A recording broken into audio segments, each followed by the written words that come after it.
Yesterday was ratios.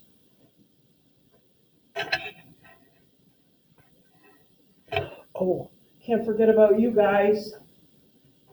Today I'll make sure I'm on the ball for once so you can actually see the board.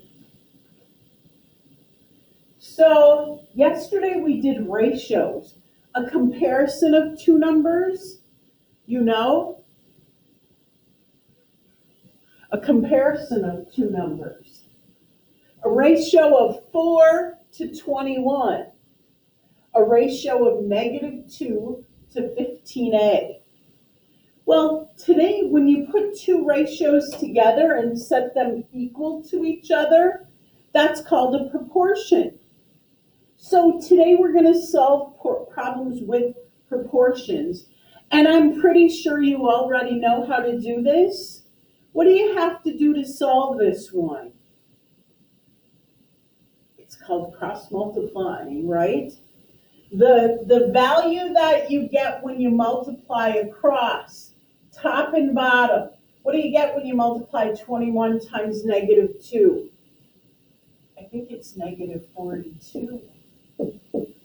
That equals the value you get when you multiply across the opposite direction, 4 times 15a. What is 4 times 15a? I think it's 60a.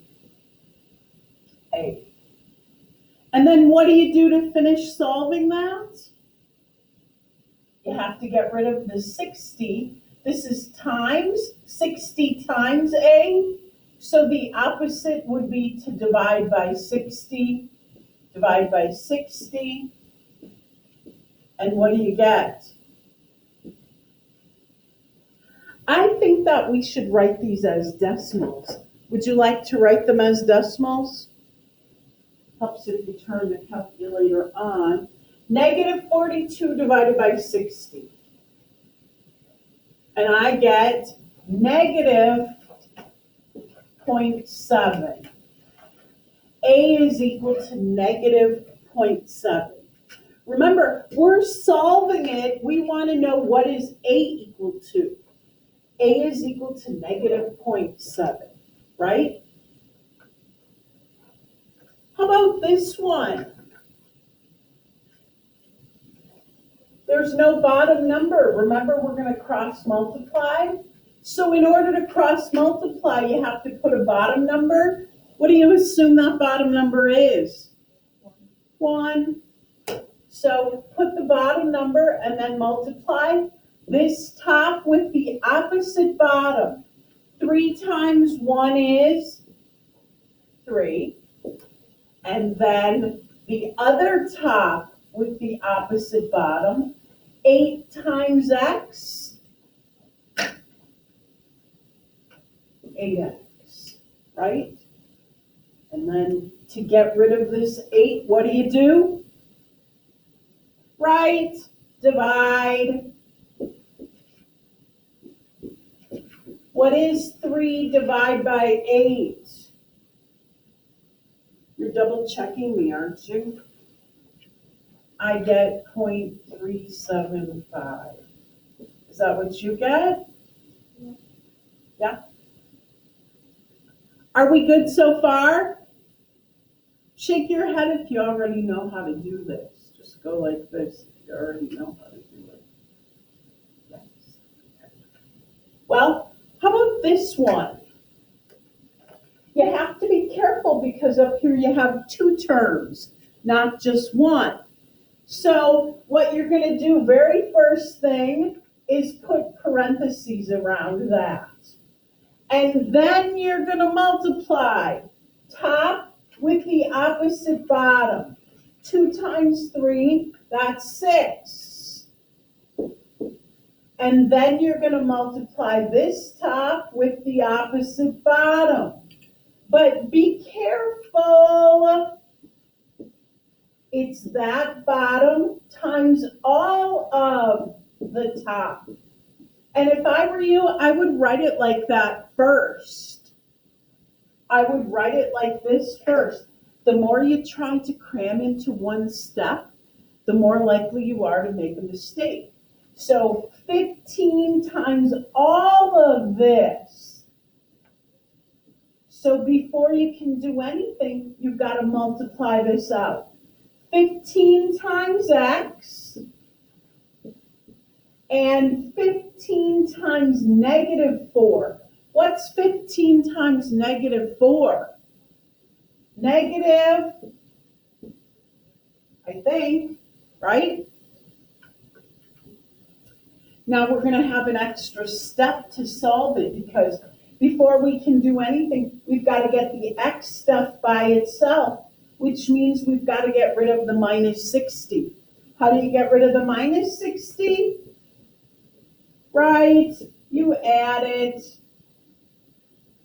So over here you get 66.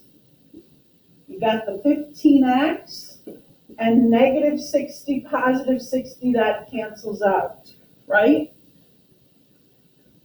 Now what? You got to get rid of the 15. Divide.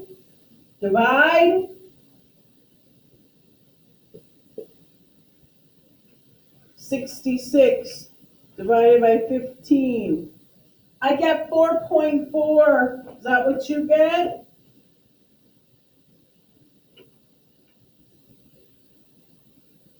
Is that what you get? Yeah? Yeah?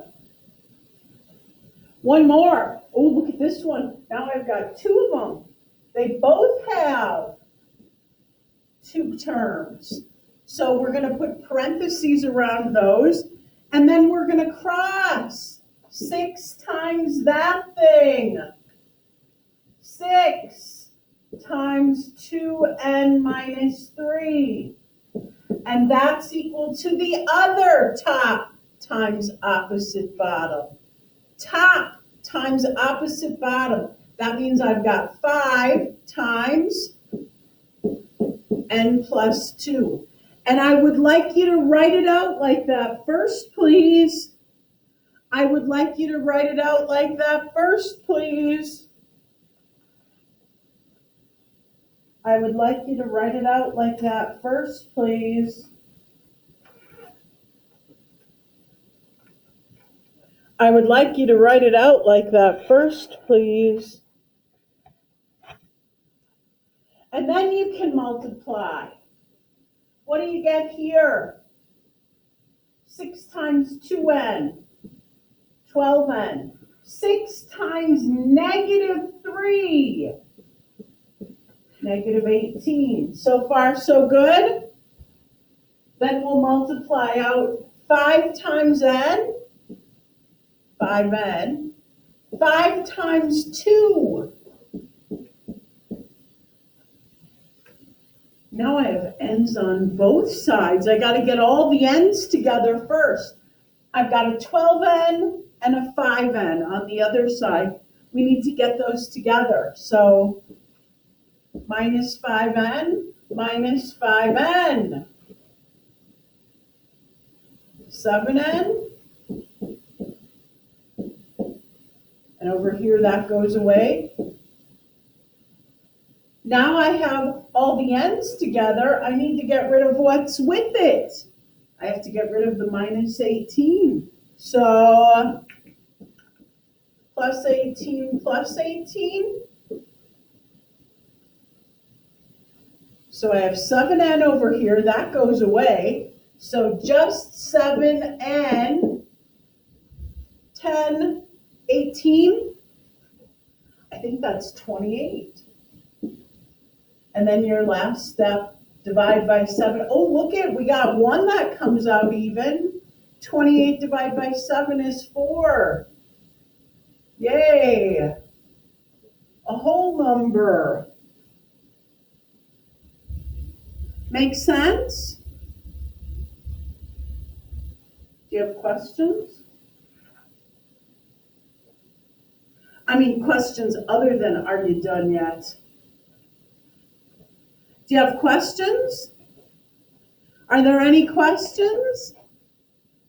Does anyone have a question?